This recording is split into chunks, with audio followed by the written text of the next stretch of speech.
You don't want to hire smart people and put them into a dumb organization because then you'll have angry, smart people. Better to leave it as it is. What Hire has realized is that organizational vitality is important.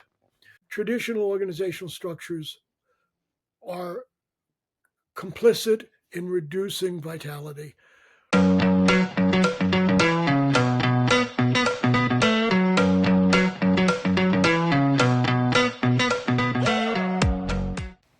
Welcome to Work Matters, where we explore what leaders can do to make work more productive, valuable, meaningful, and impactful. I'm your host, Thomas Bertels. The Chinese company Haier is a manufacturer of home appliances that over the last 40 years has developed a unique and very successful operating model. In this episode, I have the pleasure to talk to Bill Fischer, who has followed the Haier story up close about how the company operates and what we can learn from it. Bill is a well-known expert on innovation management. He has taught at premier business schools such as MIT and IMD, and he is the author of several books, including Virtuoso Teams, The Idea Hunters, and Reinventing Giants. In this episode, Bill takes us through the evolution of Haier, from local Chinese refrigerator company to global innovator. He explains the principles at the core of its success, zero distance to the customer and entrepreneurship, and shows us how Haier uses microenterprises and platforms to bring these principles to life. The Haier story is a fascinating case study for how even large companies in established industries can tap into the power of entrepreneurship. If you like this conversation, please subscribe so you never miss an episode. And now, without further ado, here's my conversation with Bill Fischer. So I'm super excited to have a new friend on the podcast, Bill Fischer. I met Bill at the Drucker Forum, I think, maybe 2 years ago. Yeah, we're hardly new friends, Thomas. We've known each other for at least 3 or 4 years. Right? For a bit. And you're known for a number of things, including, I think, your book, Idea Hunter. But you also worked a lot with Haier, or you spent a lot of time understanding Haier. Yes. And there's no shortage of great innovation stories, but there's not a whole lot of companies that actually turn that into a sustainable track record, right? That we're able to sustain that. And Haier is one of those. And you had some unique insights there. So that's one of the stories that we want to jump in. Could you maybe just take us back? Like, how did you first get involved with Haier? Can I preface this for a second by saying I have spent my professional life in executive education and in class after class with well-known, successful companies, mature companies, in mature industries. There's a need for hope, right? The people in the room are really always inevitably interesting people, and they're ambitious and full of energy and the like, but they're in organizational traps that really constrain their potential, right? And showing them pictures of Silicon Valley and kids running around in flip-flops, that's not going to do it. So the thing about Haier is that it's one of them, right? It's a large, complex, successful organization in an old economy industry, or what used to be an old economy industry, and it's mature. So it resonates with these audiences. My interest in Haier has been the fact that it's a really good way to connect with the audience. And I have to say that there's also a bunch of books out or coming out that keep the story fresh, right? So Umberto Lago has a book about Haier out that's just out last year. And Yanka, and I'm going to mangle her names, Cleves Grengs, she has a book coming out on anti-fragility. And those are really interesting books for bringing the story up to date. Okay, so that's just a preface. How did I get interested in Haier? First got interested in organizational transformation in the early 90s when I moved to IMD. A friend introduced me to a Danish company called Oticon. They make hearing aids. And they had a new CEO named, I have his book here. Hang on just a second. A new CEO called Lars Koland. And Lars came from outside of the industry. He was in the Danish Atomic Energy Commission. And he came into this old and smallish, but very successful market leader and turned them upside down. No titles, no offices, no paper. It was really an amazing sort of thing. I went up there and wrote a case about it, became fascinated by it, and started thinking about how organizations might be redesigned. Okay. So that was the start of my interest. But a few years later, I had the opportunity to move to Shanghai and to become the president of the China Europe International Business School, CEIBS. And I was in Shanghai in 1997, I think it was, for maybe a couple of weeks, just trying to get established so that I could move my wife and I over. And one of my colleagues at CEIBS said to me, I've just been in Qingdao and I've run across this organization that's doing really interesting things. You ought to go see it. And my colleague and I flew up, and what we saw was extraordinary, right? Because what we saw was an organization. It wasn't a state-owned organization. It was a collective, which made it even more confusing. But it was an organization that had the ambition to compete against much bigger state-owned enterprises, ultimately foreign enterprises, Whirlpool and Bosch and Siemens and Panasonic and GE, that were thinking of coming into the Chinese market. And they were doing well. And they also had a brand which was becoming highly recognized within an economy where brands had not had any purchase on the customer imagination. Because there were no, except for a few flying pigeon bicycles and hero watches and lucky candy and stuff like that. There were chocolate, White Rabbit. There were very few brands in China. So this was a really interesting story on many dimensions. And I met the newly established managing director, I guess would be the right term. His name was Zhang Ruimin. He was a young man at that time. I was also a young man at that time, more or less. And he had this vision for an organization that was extraordinary, that I had never heard in the Chinese landscape. I had been working intermittently in China every year since 1980 at that point. So I had about 17 or 18 years of experience on the ground in China. And this was a new story. And so I kept up with this. When I moved back to Europe, I invited Mr. Zhang to come to IMD and talk to our international alumni group. We wrote cases about Hire. And so that was the prelude to this relationship.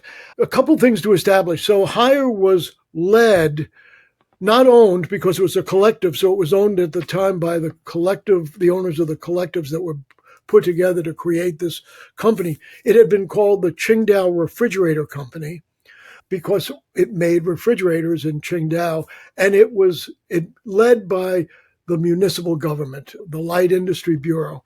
And Mr. Zhang had worked for the Light Industry Bureau as one of the people who was in touch with Hire, with what eventually became Hire. And in 1984, when the managing director of Hire left, retired or resigned, they couldn't fill the position. Nobody wanted to take over the position. It was an organization that was not in great shape. So Mr. Zhang left government employment and went to work as the managing director of this firm. And he had been involved in the early relationship between Hire and Liebherr, the German home appliance company, among other things, and cranes and things like that. And so he had a feeling that Hire was better than it was allowed to be. And he came and provided a vision. But more than a vision, he provided an entire operating system. You used the word operating system in a conversation we had in December. He created a completely different operating system for the organization to give it a better chance of achieving the vision. Okay, so that's how this all started. I think one of the things that intrigued me about this story is that he was a Drucker fan. I think these ideas didn't come out of thin air, right? He's a very interesting person. One of the most interesting people I've ever met. Certainly the most interesting executive I've ever had the privilege of meeting. Insanely curious, interested in almost anything you're talking about, as long as it is in the orbit of improving his organization and its people, or maybe reverse, its people and the organization. As managing director, he had the opportunity to meet a lot of people who were interested in change and in in China and to invite them in to share their ideas. And then he also had the influence within the organization to pursue those things, to execute on them. And so it was one of those really interesting, more than coincidence, one of those really interesting situations where the person who is attracted to the idea also has the opportunity to put them into action. And he was a former government employee, a bureaucrat, right? And a Druckerian, as you said. So apparently there was a Drucker society in Qingdao at the time. And I've been told that Mr. Zhang gave a talk entitled Forever Drucker. I just find that absolutely fascinating. But true to form, he has, over the 30 some odd years that I've known him, he has remained faithful to the ideas of Peter Drucker as an organizing operating system method. So let's unpack that a little bit. What do you think is at the core of Hire's success? So the leadership has been remarkable, okay? And it has remained faithful to the original goals established, which were, very briefly, a great customer experience, entrepreneurship as the mechanism to unlock the energy and creativity to provide the customer experience. And thirdly, sharing the value created. If you're going to treat people as entrepreneurs, you should reward them as entrepreneurs. Those three things, and they came right out of Peter Drucker. The object of a business is to create and keep a customer, and entrepreneurship is the best way to do that. And I think that's part of it. Second part is you cannot dismiss the fact that being consistent for 4 decades is a huge advantage. Nobody is surprised by what's going on. Everybody who comes to Hire at this point in time knows what to expect. So the consistency has served Hire very well. And I have to say that Hire has experimented continuously over the last 40 years. And not all of the experiments have worked, but they've always learned from what they've done. But they have never abandoned the basic elements of the operating system, so that no one is ever being asked to jump into an abyss, right? To take a chance on everything. Always there's a banister to hold on to. It might be the performance management system. It might be the reward system. It might be the expectation of entrepreneurship. It might be the goal of zero distance with the customer. But those things are in place so that everybody understands how this works. Each experiment then is just an extension of what they've done in the past. I think that's an important part of how they do things. It's interesting, right? Because the consistency is the change, is the ongoing experimentation. Yeah. So that's unique. And I think the other piece that's interesting about the Hire model is to tap into the entrepreneurial energy or potential of the organization. Yes. Can you maybe talk a little bit about like how Hire sets that up? So these are people who are treated as entrepreneurs in reality as well as in theory, right? The organization today consists of several thousand microenterprises. And those microenterprises range in size. Some of them are actually not so micro, but they range in size. And within those microenterprises have complete autonomy in terms of what they do, how they do it, how they incentivize their employees, how they're structured. All of those sorts of things are left to the discretion of the microenterprise. If you've been attracted to Hire because you have entrepreneurial ambition, and the nice thing about this is that you can associate with the Hire brand or the Hire distribution channels and the like. So you're an entrepreneur, but an entrepreneur with benefits, like friends with benefits, entrepreneurs with benefits. And you can take advantage of Hire's presence in the marketplace, but you're basically responsible for your ideas and how you execute them and how you bring them to the market. And so the entrepreneurial energy is real, right? They run their own shows, and they profit or not on the basis of the returns that are generated. Their income is and the income of their colleagues within the microenterprises are based on their market performance. And I have to say that the way I understand it, and it's always changing, but the way I understand it is it takes three professionals to come up with an idea that can launch a microenterprise. They are supposed to be hosted on a platform. I'll come back to the platforms later because I think the platforms are learning mechanisms for the whole organization, but they're hosted on a platform. And then they are responsible for attracting people to work with them, organizing those people in a way that makes sense, creating a great customer experience. But if they don't, they'll fail, right? And so it's not, that's a wish. That's a very strong market constraint. If you don't perform in the marketplace, is not only is it easy to start a microenterprise, but it's easy to lose a microenterprise. Okay. And so they're relying truly on the energies and ambitions and insights of people within the firm. But Thomas, what really is happening here is that part of the goal is zero distance with the customer. So the belief is that if you can get so close to the customer that you understand the needs that the customer has, the jobs to be filled, to use a business model terminology, if you can get that close and you are nimble enough to respond to what you're learning, which means you have to be small and fast moving, then in fact, you have a higher probability of succeeding in the marketplace. And we see that over and over again. I find it super fascinating because I remember working with GE in the late 90s, early 2000s, and I think they came up with this concept at the customer for the customer. Yes. And it seems that Hire has taken that and gotten so good at that that now actually GE Appliances is part of Hire, right? It got taken That's over. Correct. That's so correct. I find it interesting. This idea of turning people into entrepreneurs inside an organization is not new. The idea of entrepreneurship, I think there's a book in the 1980s, right? Where Gifford Pinchot talked about this. Right. And I had clients over the last 30, 40 years that wanted to build an incubator, build an innovation lab, utilize this idea of entrepreneurship. I don't think anybody has cracked the code on that.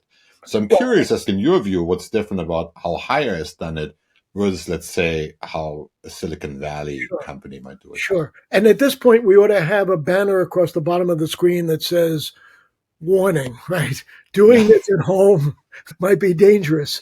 And I would say that what we see at Hire is an extreme. Okay. So I think that anyone who's inspired by this story needs to be careful as to how they go about doing it. But how they go about doing it is part of the success of what Hire has done. I believe it starts with zero distance to the customer. I believe it starts with getting as close to the customer as possible.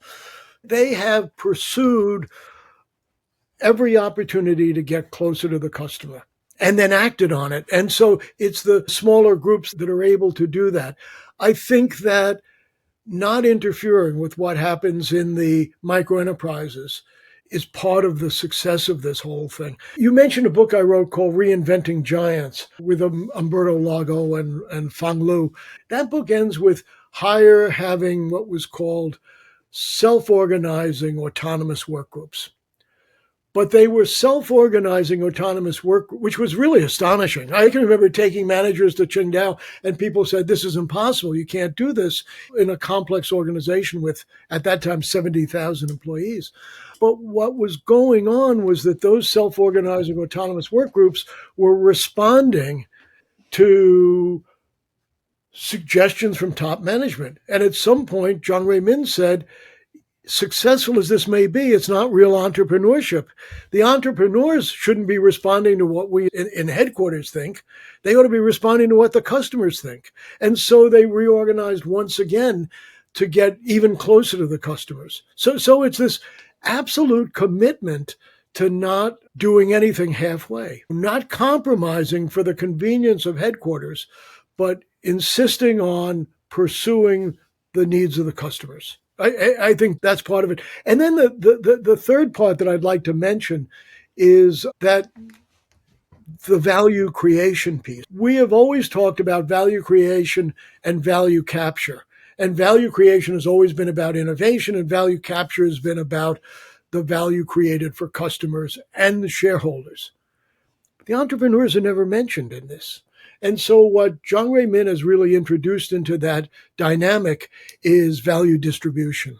Let's make sure that the people who actually come up with the ideas receive entrepreneurial rewards commensurate with the risks that they're taking. And so when you start that microenterprise with your two colleagues and you find a platform to host you, almost always you're responsible to provide the seed capital as well. The risk is being borne by the entrepreneurs just like it would be anywhere else. Hire just makes it a bit easier for them, but Hire will invest in an organization if it sees promise, merit in the ideas or in the early market success. But the risk is largely borne not by the organization, but by the individuals. I think there's coherence in this operating system, right? It's faithful to visions, and yet it builds an operating system that gives that vision a better chance of being achieved. What I love about it is that it's externally focused. It's Yes. about getting Completely. close to the customer, zero distance, Yeah. finding a need, and staying true to that idea versus saying, yeah, we got to make the customer happy, but we also have corporate interests.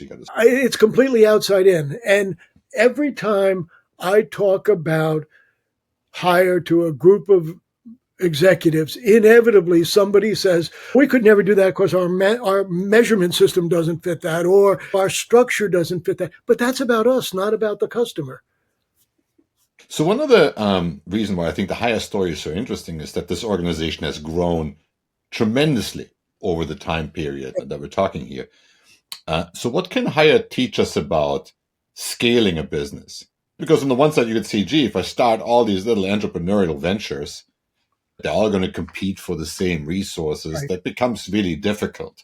Right. And I think a lot of companies, GE famously, they want to be number one, number two in your industry, ignore everything else. Right. So what's Hire's secret sauce when it comes to scaling? I think one of the things is that everything it does is clear enough so that everybody understands what they're trying to do and what the parameters are on how they can act. When I have CEOs come into my classroom and say, Professor Fischer, I'm told, wants everything clear, so here's a clear, we're going to be number one. It takes us 2 or 3 days to recover. Nobody knows what number one means. People will say, I hear people in the hall saying, did she mean revenues or income? Or did he mean China? China couldn't be that. It's a special market. So what Hire has done has provided extreme clarity in how this system works, right? For better or worse, this is the way it works. This is how you form your organization. This is where the funds come from. There's a mystique about the organization or a myth, but what we found is the myth is pretty legitimate. I think that there's very little compromise in how they go about this. That's hard to do in most organizations because you have so many multiple stakeholders. But Hire has remained consistently faithful. It helps to have support at the top. And over time, Hire has become not only a customer brand, but an employer brand. So people come to Hire because they want to do these things. They're risk takers or risk makers. And so they want to come to Hire because they see that's an opportunity to do it. So I think that it's the consistency and the coherence and the clarity that make this work. There's also, I think, another mechanism. When you and I were talking earlier, I think you quoted Nolan, right, who runs GE Appliances. Yes. I think who said we get bigger by getting smaller, right? Yes. So I think there's like an interesting division of cells model for growth here. Yeah. What Kevin Nolan, the CEO of GE Appliances, which is now part of the Hire Group. Incidentally, the way the Hire Group has grown as a group has been both by the mechanism we're going to talk about in a minute, and also by acquisition. So they've acquired Fisher Paykel in New Zealand, and they've acquired the Sanyo business in Japan and the General Electric business and Candy in Europe. But once they've acquired them, they have encouraged, not demanded, but encouraged that these organizations adopt the Druckerian philosophy that we talked about earlier.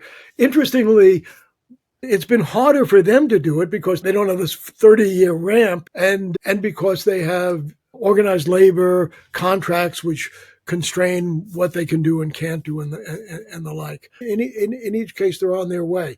The way the organization scales is by, if you and I are members of a microenterprise and we're seeing that something that we're doing is particularly interesting to the customer, or that there are things that we could do differently that the customer would appreciate, we have the opportunity of starting our own microenterprise to pursue that. So we'll hive off from the original microenterprise and start a new microenterprise to pursue that new business model. In some cases, the original microenterprise might say, no, that's really an extension of what we're doing. But typically in adjacencies, it's possible to start your own new microenterprise to pursue that.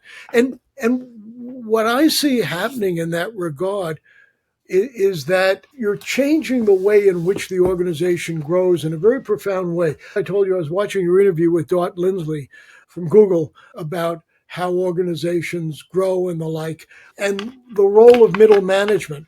So one of the things that I think Hire has done very well is to change middle managers into leaders. Okay, rather than bookkeepers or monitors or whatever a middle manager tends to be, they have given middle managers the opportunity to really take full advantage of all the things they know, and to be able to run organizations or be part of the leadership team of microenterprises that pursue new ideas. There's a young woman named Lisa Gill who has been very interested in transformation, and she used a term, leaderful. And I think that they're building organizations that are leaderful. I think that Hire has more leaders per capita within their organization than any other organization, because they're not doing middle management things.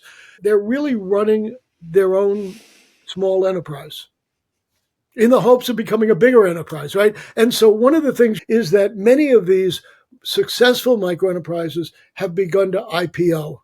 And then Hire has the opportunity to remain engaged as a shareholder or not. And they are often running in their own businesses for real. I think it's very interesting. It reminds me of Gore-Tex, right? I think they were famous for that. Every time the organization grew to 200 people, right, they would divide it in half, and the two pieces would continue to grow. Yes. And I've also seen that. I used to work at ABB, right? It was a similar model. We break First the company, right? Yeah. Yeah, 5,000 profit centers, right? Yes. And so you unleash that entrepreneurial energy. What I also have seen is that the pendulum swings back and forth.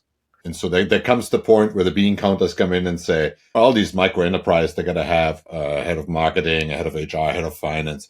If we put them all together, we just need one person who runs this, right? It's going to be so much cheaper, right?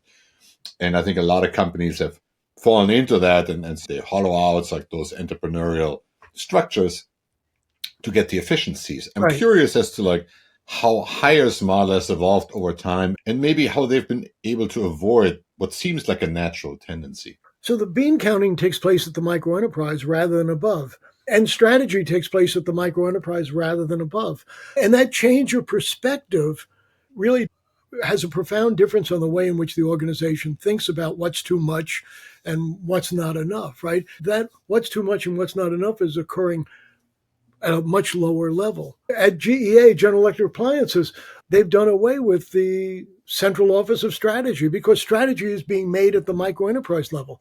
The microenterprise has complete autonomy. All microenterprise hire and fire, make strategy, and reward workers. You don't have a lot of the conflicts or excess. The presumption of excess is that people doing the same thing different places is unnecessary. But here they're doing it for their own business, right? And so it takes on a very different feeling. Those three rights are really quite important. They're enshrined in people's minds. They're simple, right? And so I run across people doing this all the time. It suggests that you need that path consistency. And I guess Hire has been doing this for so long that people are not sitting on the fences. They've seen enough data points to confirm that. Right. The rules are not going to change. That's exactly right. And we know how they work. And there are no fences to sit on. You're either in a microenterprise or you're not. And so let's say I'm an HR or legal or IT. I have a microenterprise of my own. Its customers are the other microenterprises that are client facing, but I'm client facing too because my clients are these microenterprises that need professional assistance. I don't think that's fair anymore to use that term customer facing, but I'll do it because I think it's understandable. The microenterprises that are serving clients are not required to rely on internal professional help. They can get it outside or inside, depending on how competitive the offerings are. So it's Right. not, we're here from corporate, we're here to help you.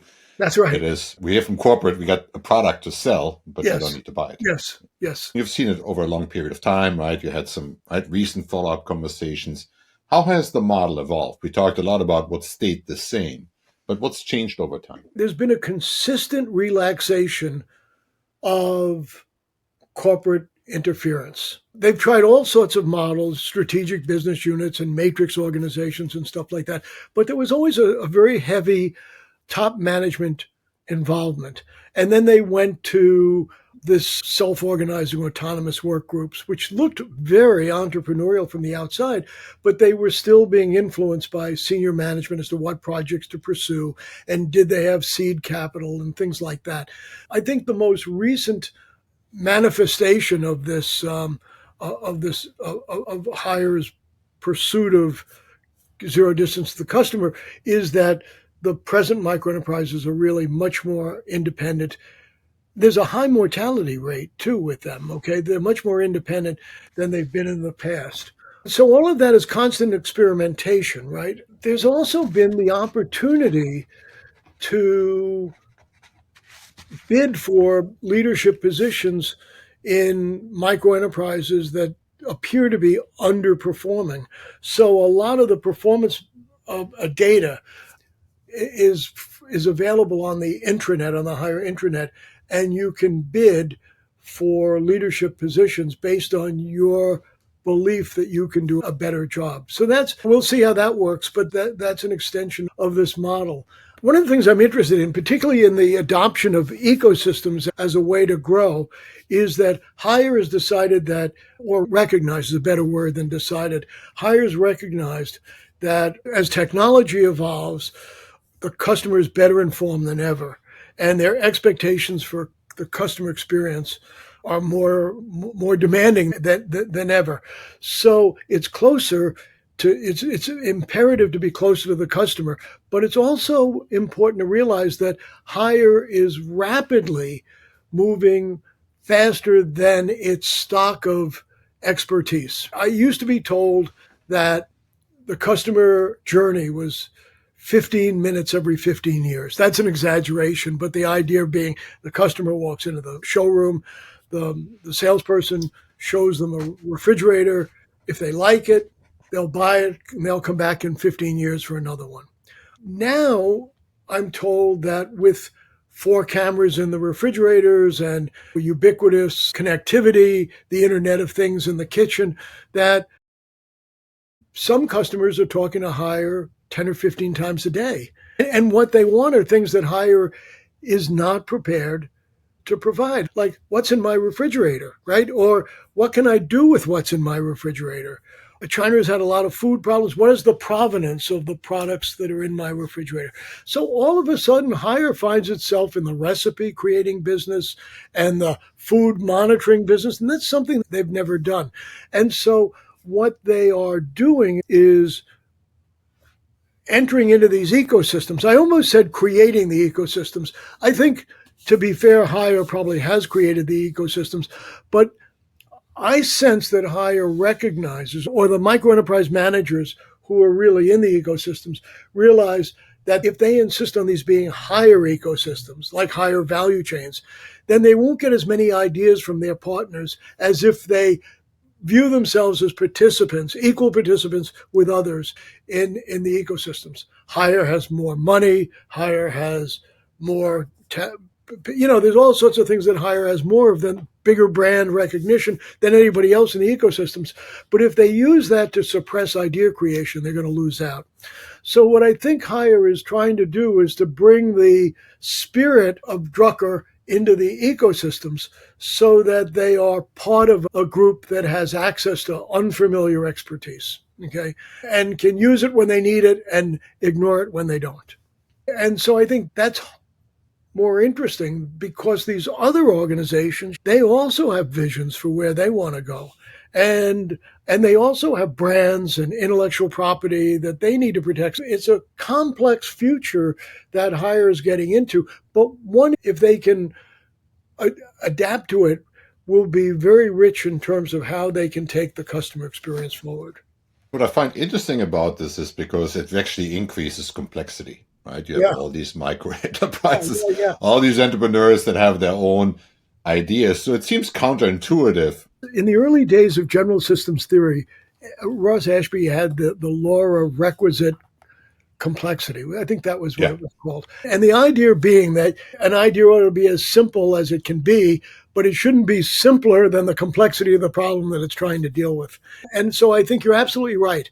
The complexity is growing because of the customer experience becoming more complex. And that's interesting. And I think that's exactly the right direction to go in. You know? I love the paradox, right? I remember growing up with the idea of like lean manufacturing, right? This idea of a lot size of one, right? Right. One piece flow. Right. And I had all these pharma clients who said, oh my God, it makes no sense. Right? We got to do a big batch and get the fixed cost absorption. And it's proven out it's a superior model. Yes. But yes. It's counterintuitive. Yes. Yes. And I think the Hire models like fits into the same category. It's counterintuitive to say we can have 10,000 entrepreneurs out there building little businesses that add up to this behemoth. Let's just for a minute go back to the platforms. Yeah. So one of the things I think happens is that the Hire has organized the micro enterprises around platforms. And the platforms, you can think of the platforms as being largely affinity seeking, right? So you have biomedical platform which deals with hospitals and as clients and the like, and you have refrigerator dining as a platform, and you have laundry, clothing care. Laundry actually has morphed into clothing care. Refrigerators have morphed into dining. What's happening there is, first of all, since the micro enterprises that are hosted by these platforms are in the same general client base, serving the same general client base, they can share ideas about the clients and learning that nobody else has. John Hagel has spoken about scalable learning becoming more important than scalable efficiency. And I think that what we're seeing at Hire is an attempt to create scalable learning by sharing ideas rather than sharing efficiencies. So that makes, I think, the platforms very important. But they won't be important if they become administrative organizations. So I once interviewed a platform, I don't know what the right term would be, but a person who worked in the platform, not in a micro enterprise, but worked on a platform.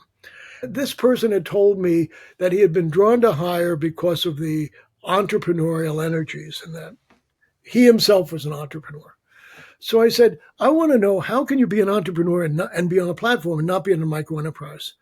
And he said, I'm learning, this is a learning experience. I'm learning about the industry. I'm learning about what makes for successful micro enterprises because I have this perspective now on both the industry that we're serving and the micro enterprises are doing it. And he says, and I'm also investing my own capital into the micro enterprises as a basis of being on the platform. I've never heard anybody anywhere ever say that before. I thought that was interesting in the way in which it worked. So I think that the platforms get relatively little attention, but they're interesting because of scalable learning and because they offer learning that is just unavailable probably anywhere else. So it really operates a little bit more like a venture capital firm. Yeah. Yes. Yes. Interesting. People can look at Hire and say, that's too crazy for us. Right. Or it's just too foreign for us. Right. It's like maybe it works in China, maybe it doesn't work here.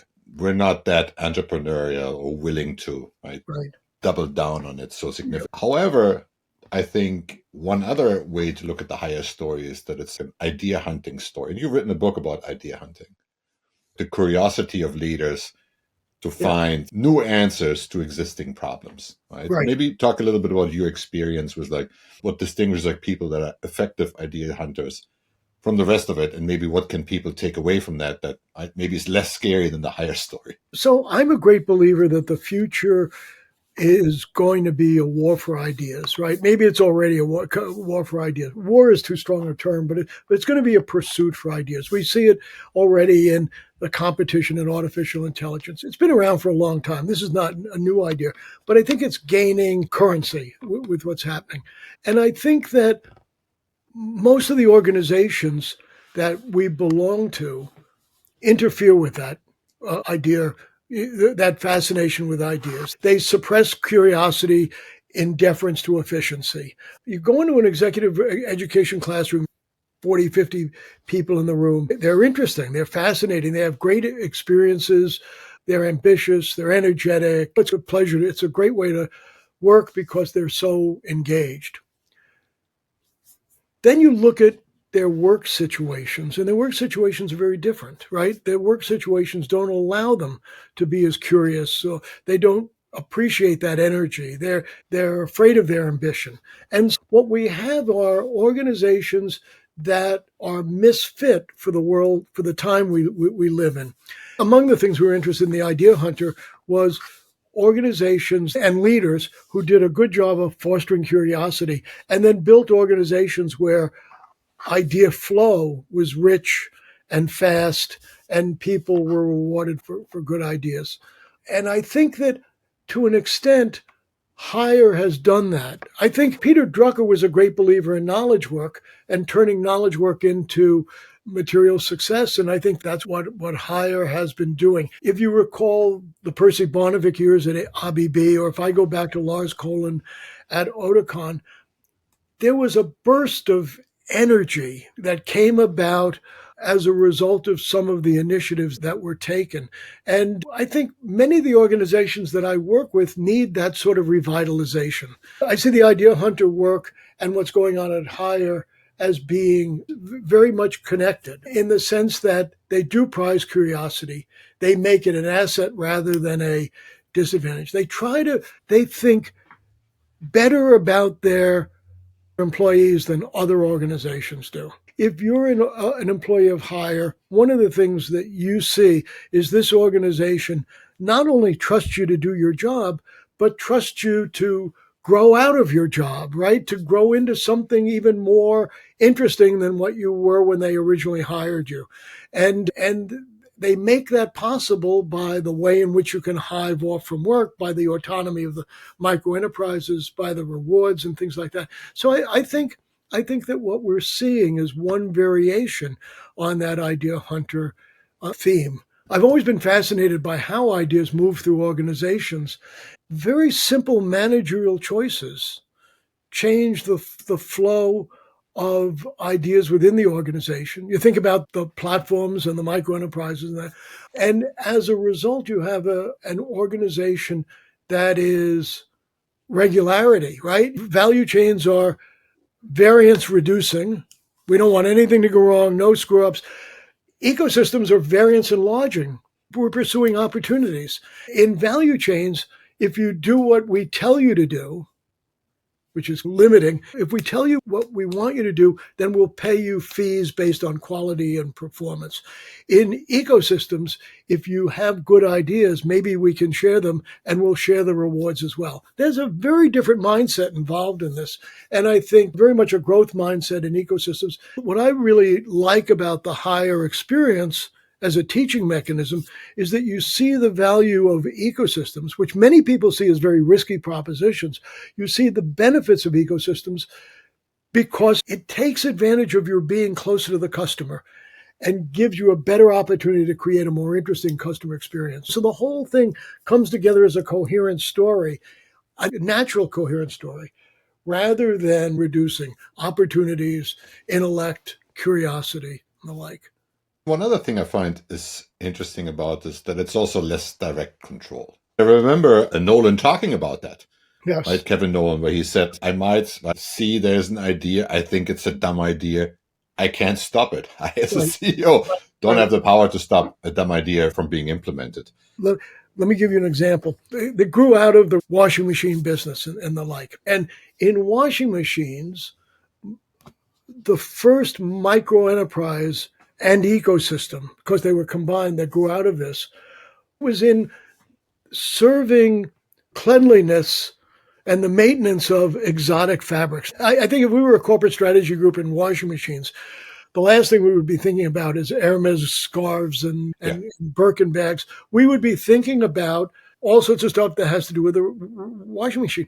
But apparently, someone in the clothing business had always recognized that one of the sectors, if that's the right term, that was going unattended to was these fine, expensive products that were difficult to clean. And the way this happened, the way this was expressed, was a children's clothing retailer had was putting in as a showcase for a micro enterprise within the laundry business a washing machine that had all different types of exotic cycles. And they reported back to Hire. And Hire was using that physical location to demonstrate this new product.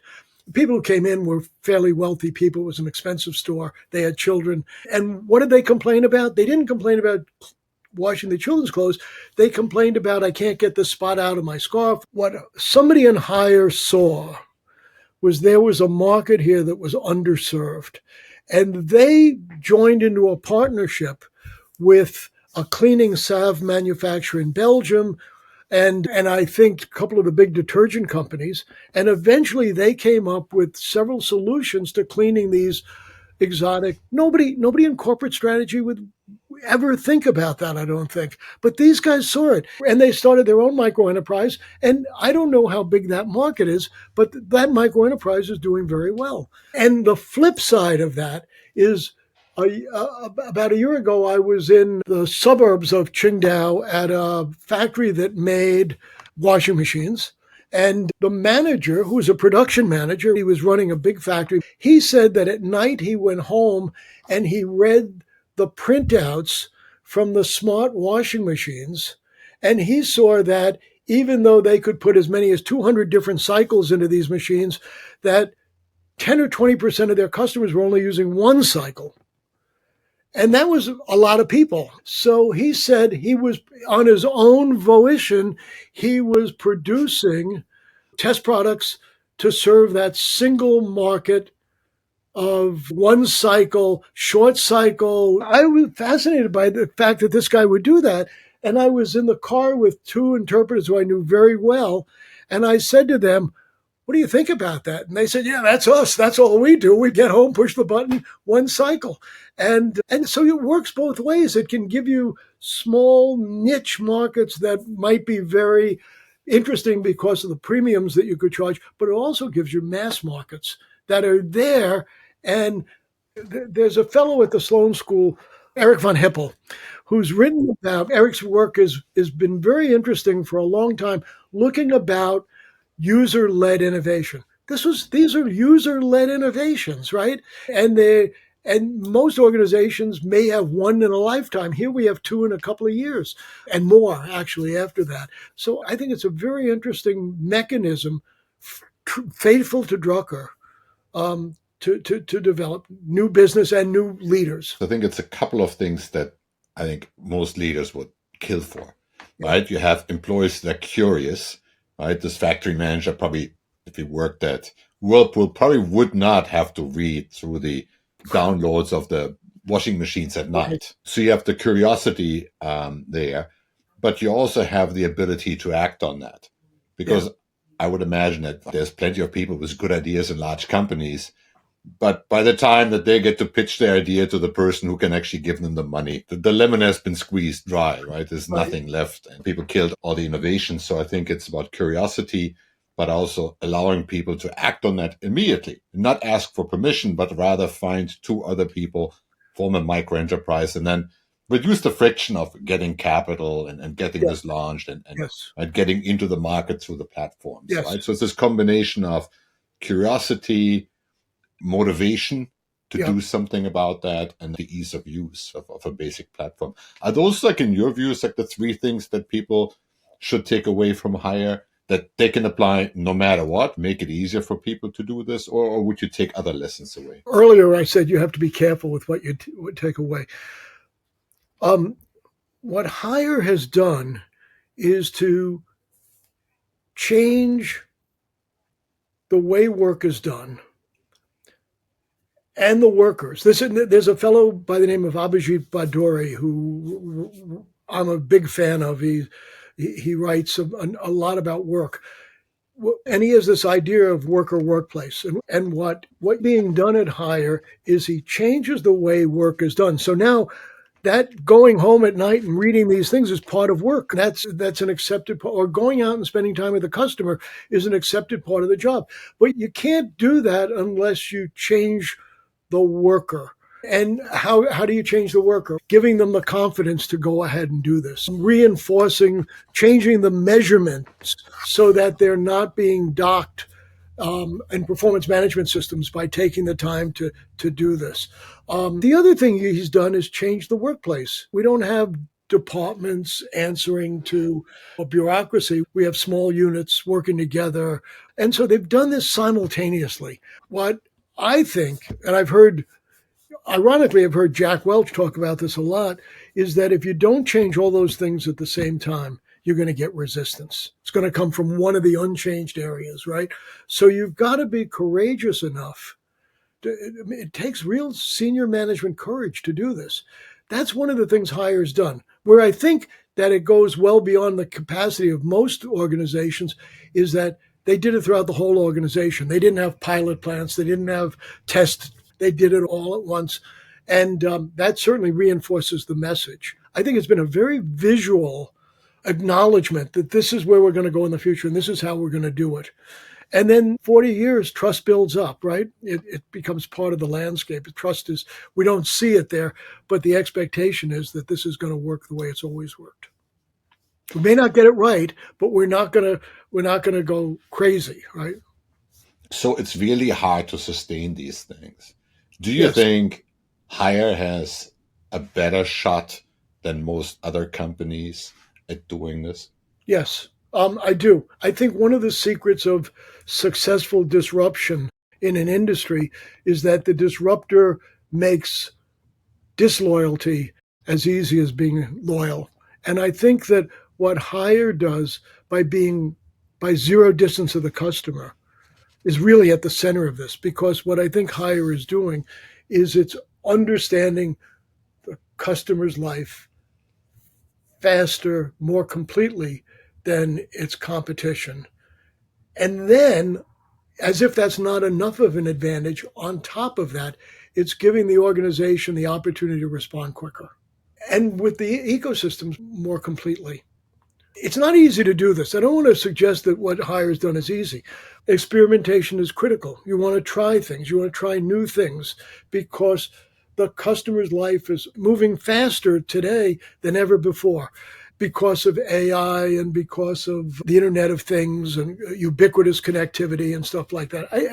And the ability to go back to your farmer example, the ability to offer individualized solutions to very individual problems.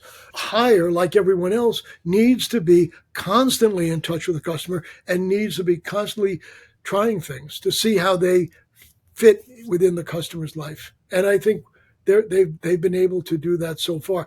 So I think everybody generally signs up for excellent customer experience and entrepreneurship, although they're reluctant to make the organizational changes required. But very few people sign up to value distribution.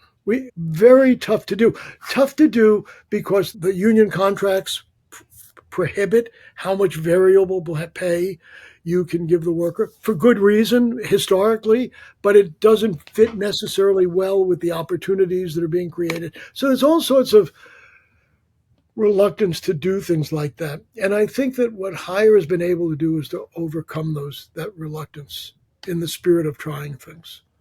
I think that's very interesting. I think it requires a very mature leadership Yeah. to sustain that journey and make that work. Leadership is critical to it's ironic because less leadership and more leadership in the organization at the same time, right? Less leadership because the people at the top don't have the authority that they might have in traditional organizations. More leadership because there's a lot more leaders at the microenterprise level.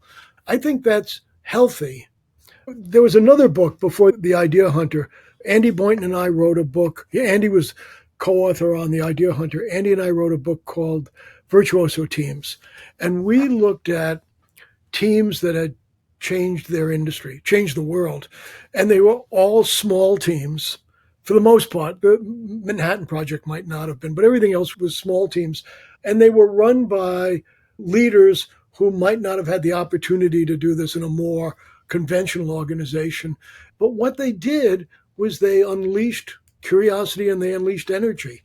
I've always been fascinated why more organizations don't do that, but they don't, right? Maybe this conversation will encourage people to lean into that, Let's hope. I want to go back, if you don't mind, quickly. Please. The interview you had with Dart Lindsley, because there were a couple of things that were said that I thought was interesting. Dart talked about, in so many organizations, we talk about middle managers as things, and we don't see them as whole people.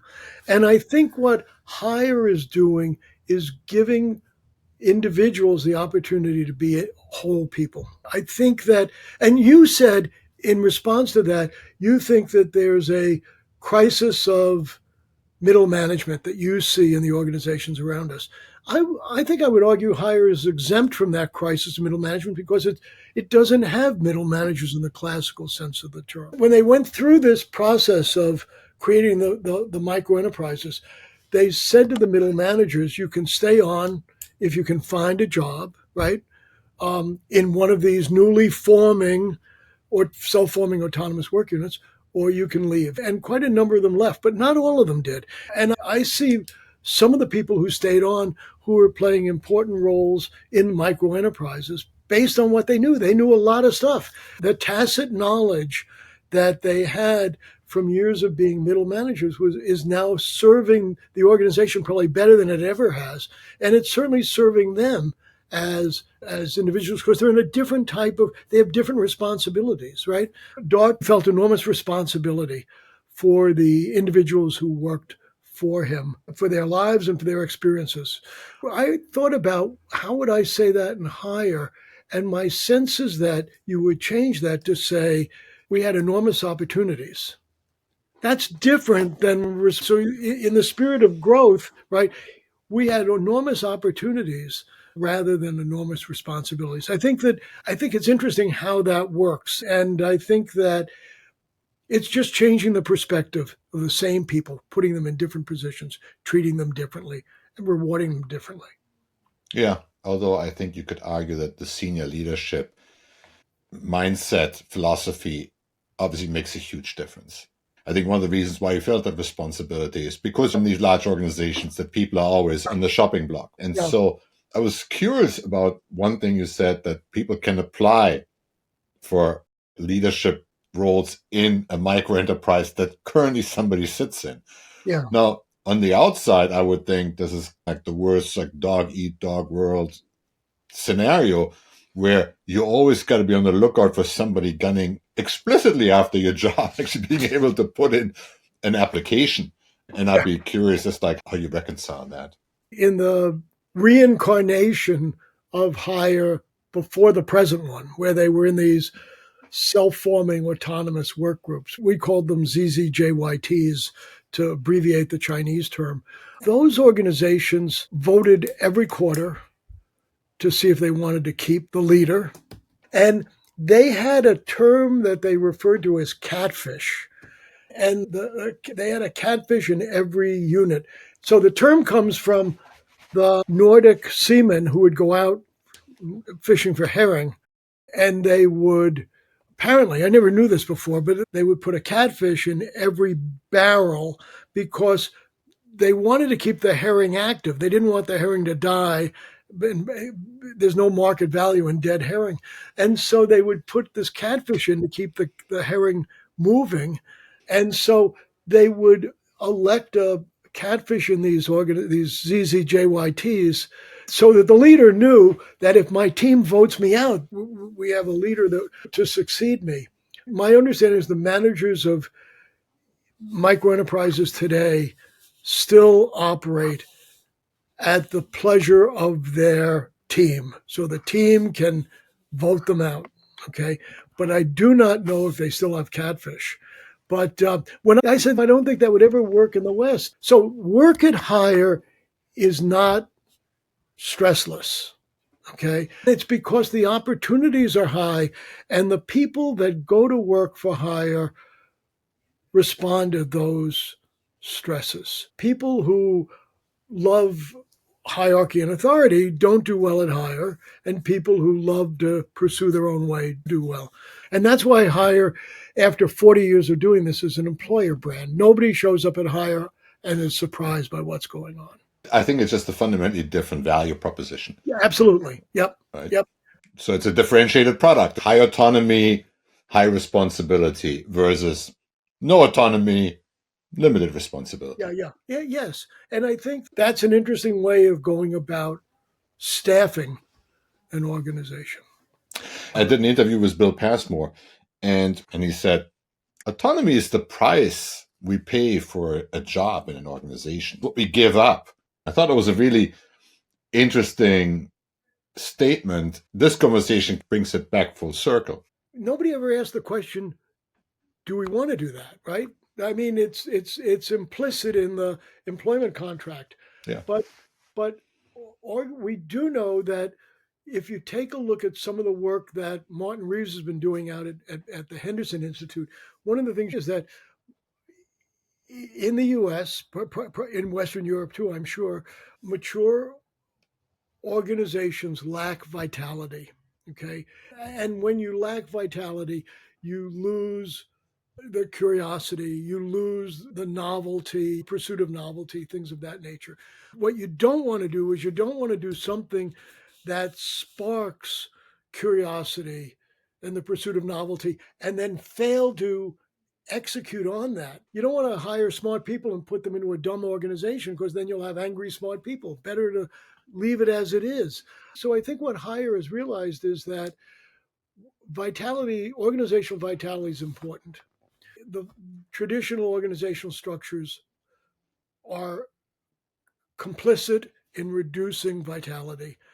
We think people will flourish with autonomy rather than not, right? And so the cost of losing autonomy is pretty high. Autonomy at Hire is dependent on the pursuit of great customer experience. Let's never forget that, right? Great customer experience is the goal. Entrepreneurship is what we believe will get that. Autonomy is commensurate with entrepreneurship. These things fit together in a logical fashion.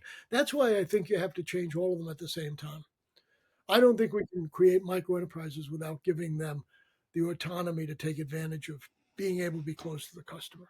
I think the other reason why I think it probably works for hire is that it's outside in, because I've seen where we're trying to build an organization that's good for the people. Yeah. And it just never. Yeah. I was just a couple of months ago, I was part of a small panel at a conference. I think we had 10 or 15 people all together. And we did the same panel 2 days in a row with different participants. And the first day, we told the participants what they should know. It was a disaster. The second day, we asked the participants what they were interested in, and it changed everything. Just changing the way in which people in a room relate to one another either can create magic or not. And I think that's part of what they're trying to do at Hire. The fact that they're doing it on such great scale is interesting. And I think that requires them to change everything at the same time so that some units are not in limbo as to what's going on. I think it also creates a little bit codependency. We either all succeed or we all fail because everybody is part of that process. Well, remember, though, that you and I are responsible for funding the capital risk involved with our new idea. So if I fail, you're not affected. Okay. Yeah, it de-risks it for the enterprise. Yes. Yeah. And I think these organizations have been around. The hierarchical organization, the pyramid organization has been around since Julius Caesar at least. And everything else in our lives have changed. Why are we not changing the way we organize to be better suited to the world around us, the technology available to us? And when I see big organizations take that pyramid and break them down into small pyramids, they missed an opportunity. I know we could continue this conversation for another hour. I really appreciate you're incredibly generous with your ideas and your experiences. So thank you so much for coming on the show. Thanks, Thomas. It's been great. Thank you for me too. We hope you enjoyed this discussion. If you did, be sure to subscribe, like, share, or comment. Until next time, let's make work matter.